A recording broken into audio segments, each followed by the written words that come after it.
Welcome back to the Stepbrothers. I'm Wesley Clark here with Andrew Hayden. It is a waiting game now for college football. We had the spring game 2 weeks ago. We had the NFL draft last week that we talked a ton about with the Ohio State players. A couple of Michigan players got drafted. Go check that out on our channel, the Stepbrothers. But Andrew, it's a waiting game. We got to get creative. What do Yeah. we have on the schedule for the audience today?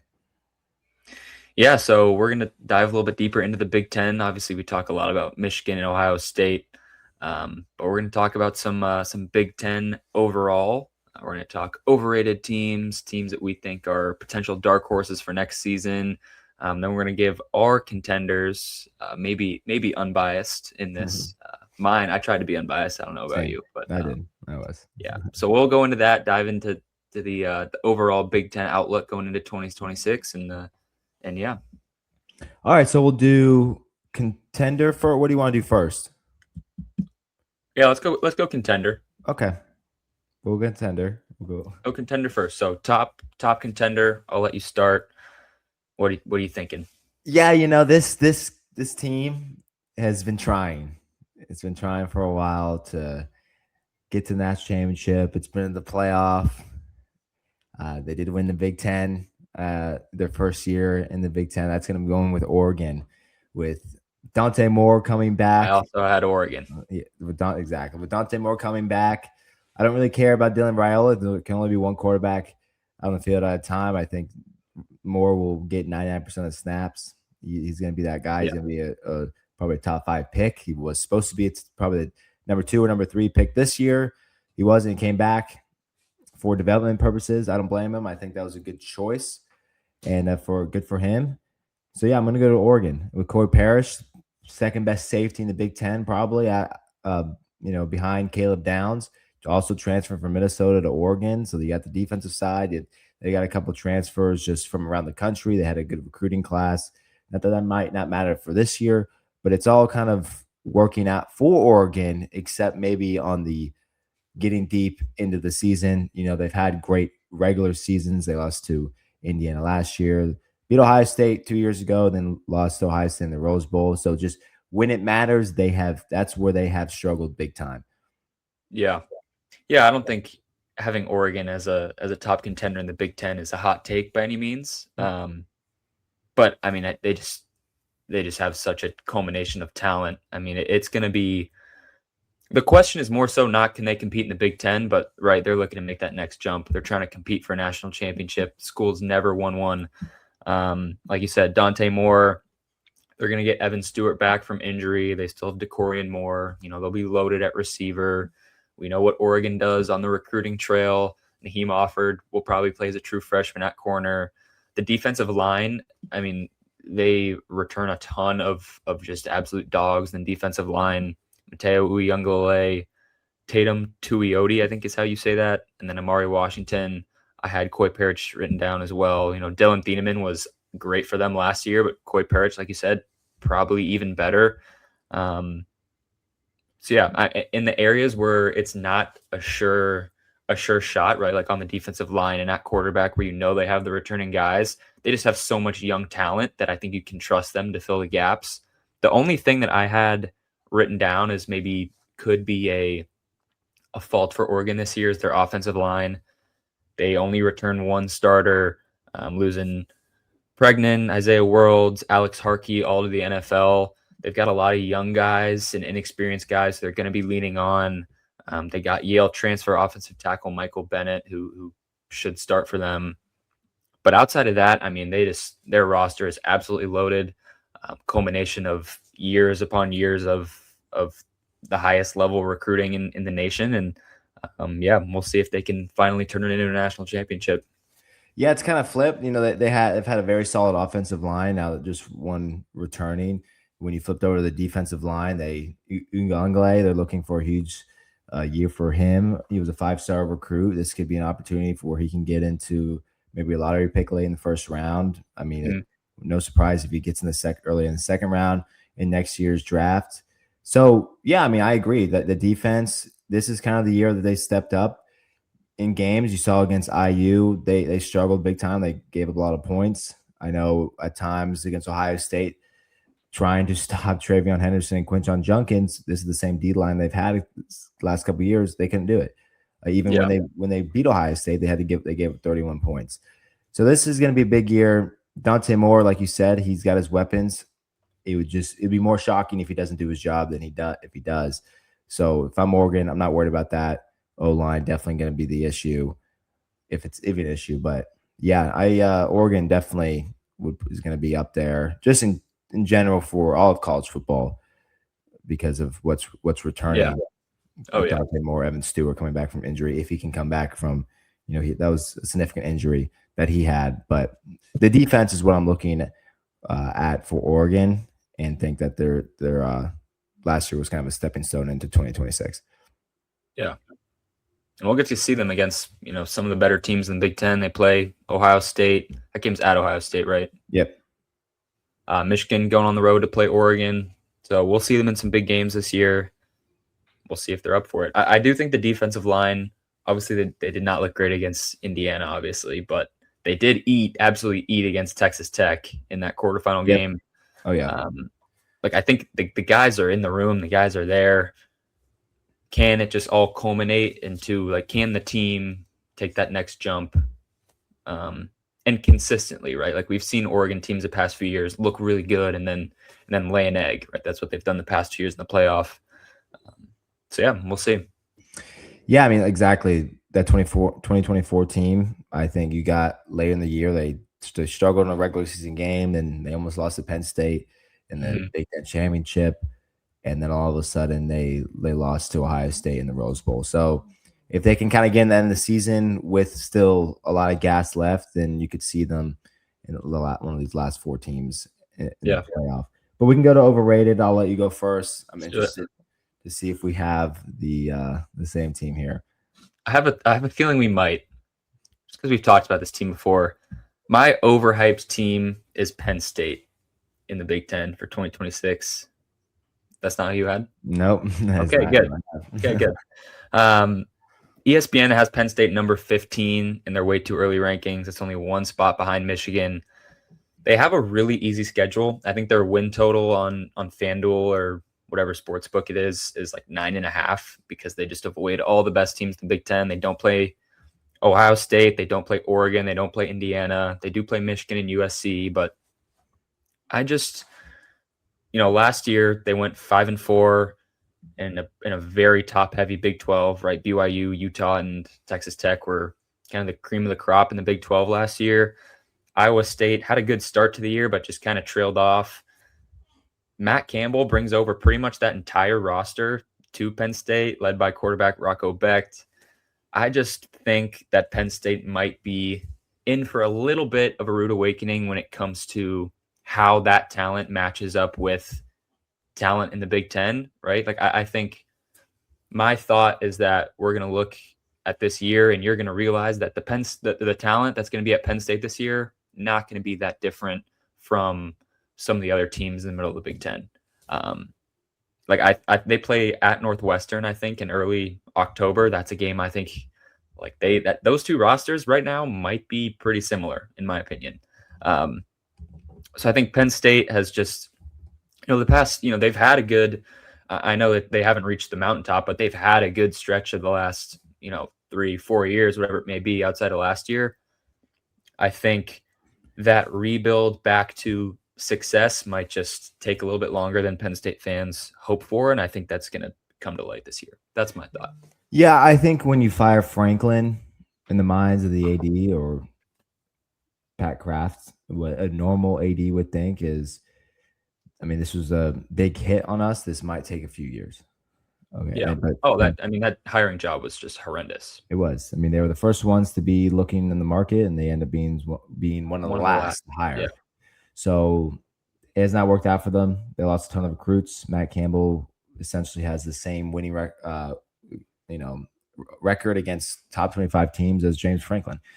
And James Franklin was playing Michigan and Ohio State every single year, not Kansas State.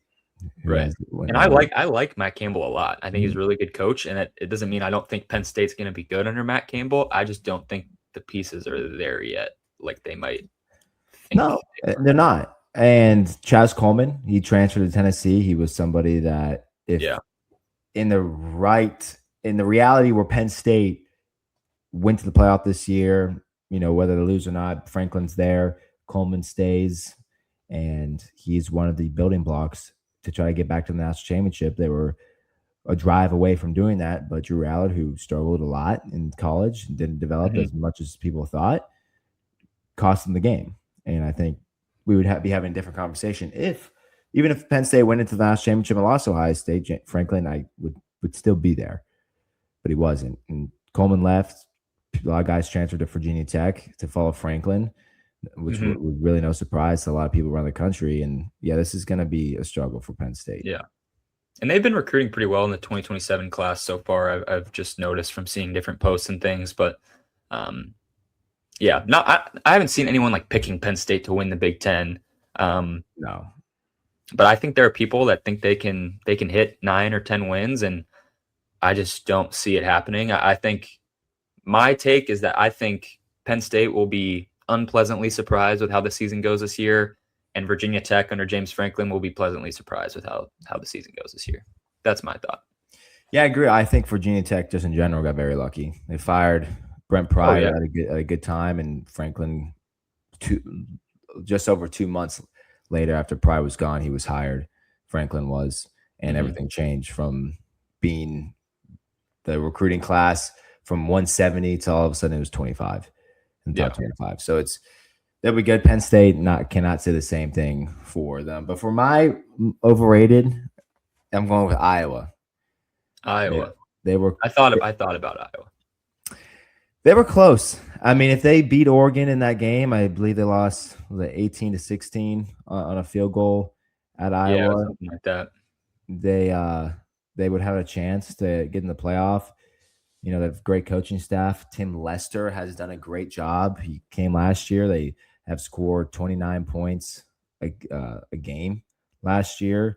But I think that their quarterback competition between Jeremy Hecknexty and Hank Brown, it's not looking good for them. It's gonna be a long-term competition, is what the coach said, and they're not really ready That's to. not what you want to hear.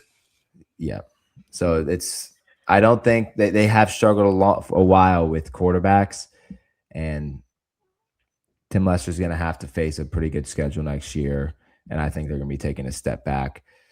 They lost a good amount on defense. Obviously, Iowa's always kind of reloads on defense. They're kind of what Ohio State is for an entire team. They do that for their defense. But with the big graduating class and the transfer portal, they lost a ton who go into SEC schools. Mostly, this is going to be a hit for Iowa. So give me like a record prediction for Iowa then. I'm looking up their schedule if you want me to. I was 9-4 last year. I think they go 500. Yeah. They play at Michigan, they play Ohio State, at Washington. Yeah, so I'll bring up the schedule again real quick. They did fantastic against schools last year. They lost to Iowa State. So we see Northern Iowa will have a win there, and then play Iowa State. I'll give them a win. Northern Iowa will get a win. Lose to Michigan, lose to Ohio State, lose to Washington.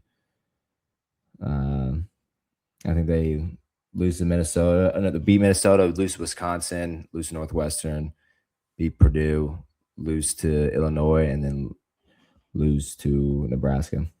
So is that 1, 2, 3? I think you just gave them like 7 or 8 losses. 5. I gave them 7 wins. Yeah, oh, okay. I don't know how to count apparently. But yeah, so I guess 7. So get a bowl game. They probably end up 7-6 after the bowl game. With the coach not being as optimistic about the quarterback competition, that's it for me. I mean, you got lucky with Tim Lester, who was in the Green Bay Packers organization as an analyst, coming over with head coaching experience to be offensive coordinator. But now all of a sudden he's got to teach 2 young quarterbacks who struggle at that position. Yeah. And they have no idea who's going to be the quarterback. And this is very different from a with a Julian Sane and Lincoln Keenholz competition. Everyone kind of knew it was Julian Sane. Right. They have no idea. There's a difference between your coach saying like, well, it has, there's a competition just to not let your starter get get too big of an ego versus saying like, yeah, I just don't know who's going to play quarterback because neither one of them has separated. That's, those two things are very different. So yeah, Iowa, good pick. Iowa, Penn State, potential overhyped teams for 2026. I also thought about putting Washington. I don't know if you also had that thought. Yep. I looked at them too. I was reading an article on USA Today, and Iowa and Washington were right next to each other it was the rankings after the spring game. They were put in the middle of the pack, 7-8. Yeah, the only reason I didn't was I think I've seen more people speak highly of or think highly of Penn State than Washington. But yeah, the thing is, when you watch Iowa games last year, there was some sort of magic that they were having. They were good. Yeah. They were good at times, very good. Yeah, no, I mean, Mark Gronowski ended up being pretty good for them down the stretch. They found ways to score points. What was the other close game? Was it the USC game they had? I think it was like they lost like 28-21. They went up like 21. Yeah, they were very close. I mean, they lost to USC by 4. I mean, we had talked about this. They beat Vanderbilt. But they almost lost to Michigan State. They beat Michigan State by 3. Almost lost to Penn State, who was like I was peak being terrible for Penn State. They almost beat IU. That's what it was. They almost beat IU. They lost by 5 at home. Right. Yeah. But they also lost to Iowa State. I just think that's with Gronkowski gone. I think that they had their chance, unfortunately, and it didn't work out. Yeah. All right. Shall we move on to our dark horse teams? Yes, we should. All right. I'll let you go first on this one. Who do you have dark horse team in the Big Ten? Can you guess? Can I guess? Yeah, I don't think you're going to guess it, but Well, I don't want to guess the team that I already have. Yeah, so don't do that. All right. If I were to guess, I feel like you'd say something like. I actually have no idea. I don't think you're going to be able to guess. Let it rip. Let me hear it. UCLA. Okay. That's not crazy. I like that pick. Just took JMU to a college football playoff. Of course, I mean, they played Oregon, and yeah, one of the better teams in the entire country. They slipped in, sure, but he did it. I mean, they had a fantastic season. He did a great job after Kirk Cignetti left JMU. Cignetti knew who he wanted to take over JMU for a reason, and that was Bob Chesney. So now Chesney gets that opportunity to coach in now what is now the best conference in football, the Big Ten, at UCLA, who struggled. They got rid of their head coach, their offensive coordinator who played for them. Like, this is a very serious time for UCLA that they want to be good. They don't want to be losing. They don't want to be losing to South California anymore. There used to be a very good competition between two. Now it's not. Nico Iamaleava he can be good. I mean, we saw this at Tennessee. Yeah. He had 4 games this year where he had, several touchdowns. He had a great game against Penn State, where I believe he ran for 3 touchdowns and passed for 2. With Bob Chesney's ability to teach and coach, and we saw this with players at JMU who are now transferring to major universities, some following him at UCLA. We saw what the JMU players did transferring to IU. They ended up winning a national championship. I'm not thinking UCLA is going to win 10 games. I would rather play, as an Ohio State fan, I'd rather play UCLA than IU or Michigan. But this is going to be a complete flip from a 3-winning season. Oh, yeah. I mean, absolutely. I think they'll be bowl eligible. Mm-hmm. I do. I think that someone on their schedule is going to lose to them. Let me see. Well, obviously that has to happen. Well, in terms of like a ranked team. Yeah, no, I got you. I think my only pushback, not even pushback, I thought about saying UCLA, but I think they've been recruiting really well right now. They're recruiting the 27 class pretty well. Bob Chesney obviously knows head coach. He's a likable guy. I think he is the right guy to turn around the program. I just don't know if it happens in 1 year. Yeah. I think it was UCLA's offensive coordinator talking about how good Samaj Morgan was.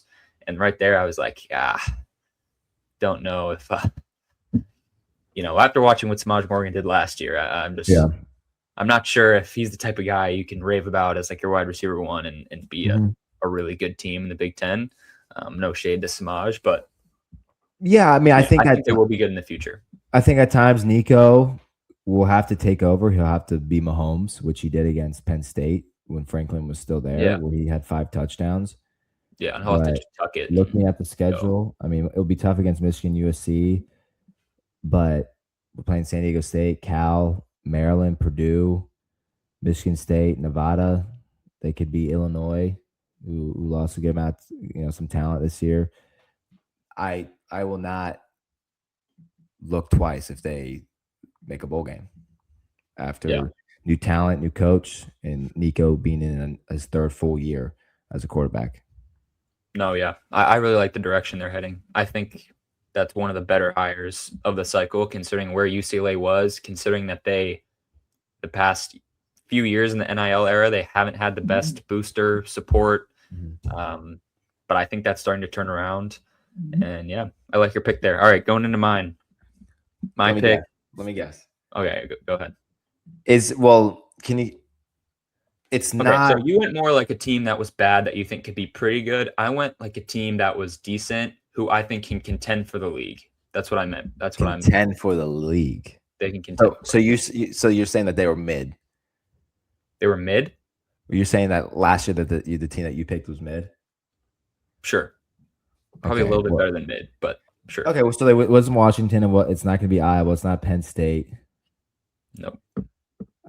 Mid, man, this is tough.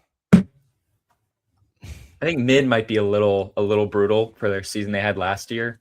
Like a step above mid. Illinois? No, definitely not Illinois. Okay, I was USC. It is USC. Okay. I did say USC. Because I just trashed Illinois. I'm thinking UCLA could actually win that game at home. Yeah. But yeah, USC for sure. USC, returning Jaden Mayaba. They were their only team in the country, I believe. You can fact check me on that, to return all 5 starters on their offensive line. Waymon Jordan and King Miller are 2 really good running backs that they'll have. Receivers is more of a question. They lose Makai Lemon and what's the other one? Jacoby Lane to the draft. I think they have Hines was a true freshman last year who had over 500 yards. He'll still be there. He'll probably be the alpha dog in the room. USC just is coming off of the #1 recruiting class in the country in 2026. They're going to have young guys that step in to fill roles. They get a new defensive coordinator in Gary Patterson, the all-time winningest head coach at TCU. I know people at USC spoke very highly of D'Anton Lynn. He's going over to Penn State, but I think Gary Patterson could be a really good fit for USC. Obviously, I think the talent on the defense is more of the question, right? The defense in general, still a question at USC. That's not going anywhere until they prove otherwise. But they'll be relying on more young guys, transfers on the defensive side. But offensively, I think an already really good offense from last year can take an even bigger jump this next year. It's just going to be, can they match physicality with some of the best teams? Can they find ways to get stops? And can that offense be consistent, right? Because we all think of Lincoln Riley and his quarterbacks and his offenses, but I even thought a lot of times last year, they just kind of looked dull. Like they kind of looked like they just went in dry spells a lot. Like thinking about that Oregon game against Iowa for most of that game until they kind of exploded in the second half. Yeah.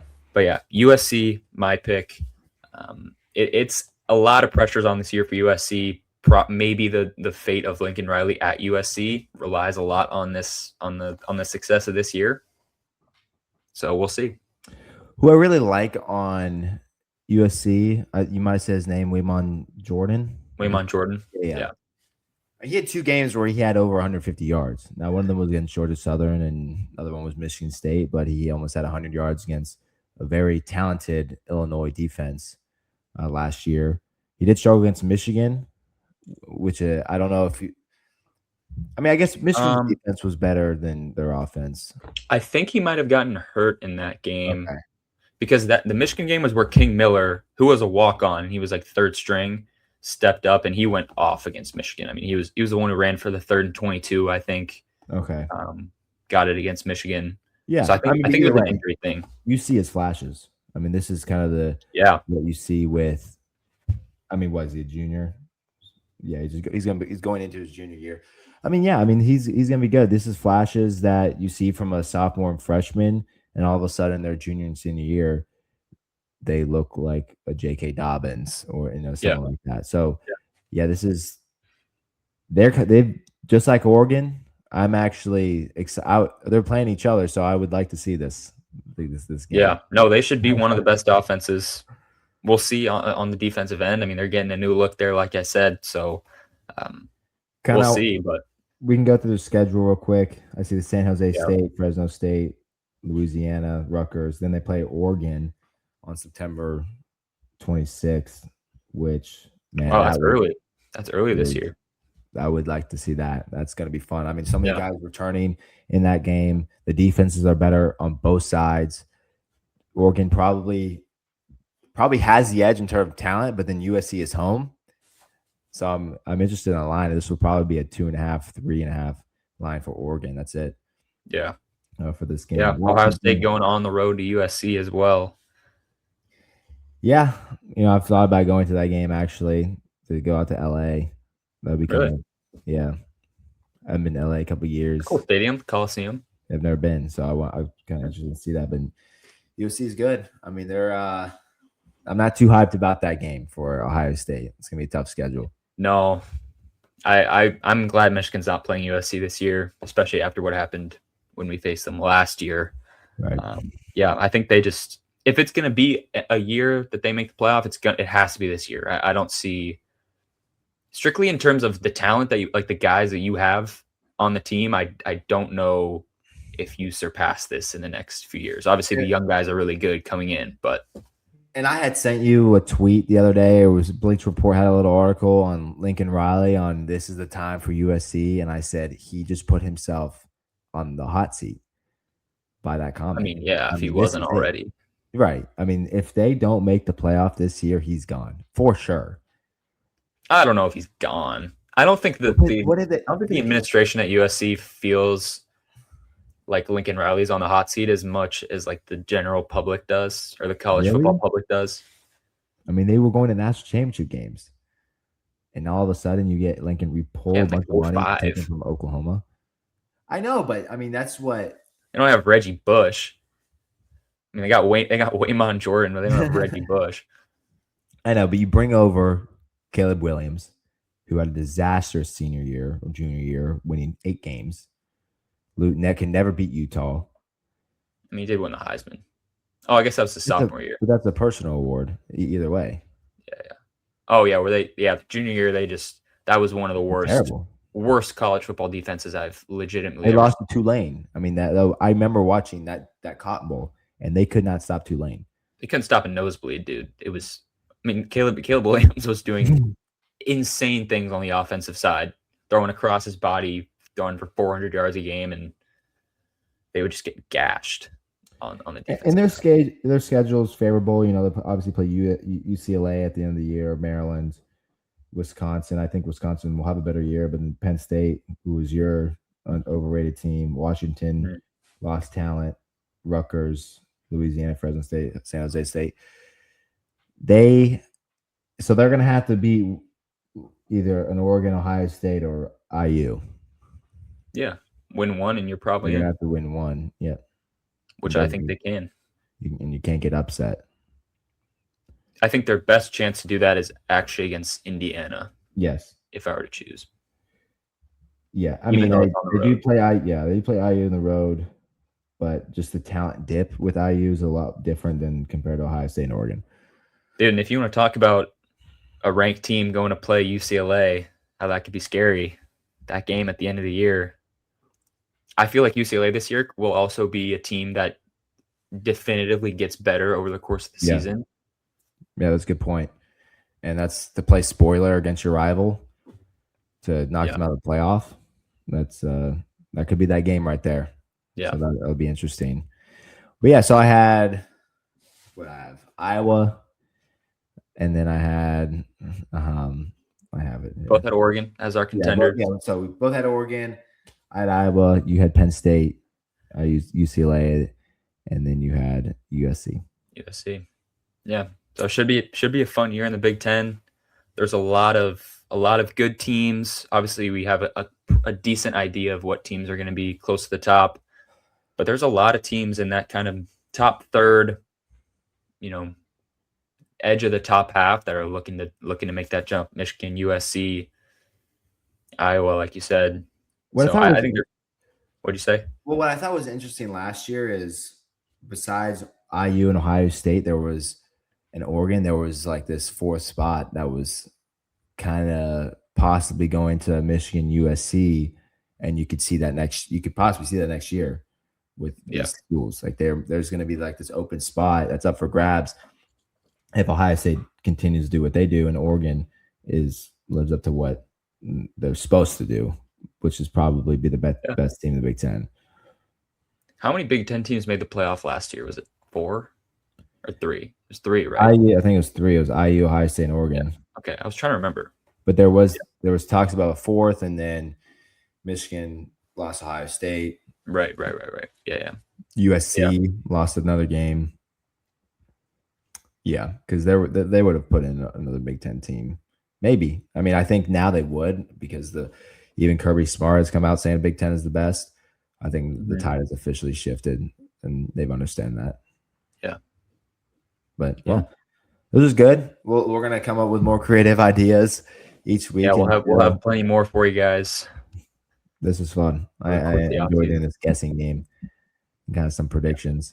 So, but yeah, go follow us, Stepbrothers. Go check out. We had a draft recap last week, and then kind of our first take on the spring games for Ohio State and Michigan and other teams around the Big Ten. But go follow us. You can see down below Stepbrothers Podcast 1, and on Twitter, Stepbros _ pod. And then Andrew will be doing some stuff on TikTok as well. So, but yeah, thanks for watching. Comment down below too if you got a dark horse team or a team you think is overhyped. If it's Michigan or Ohio State, that's fine. We're adults. We can handle your opinion.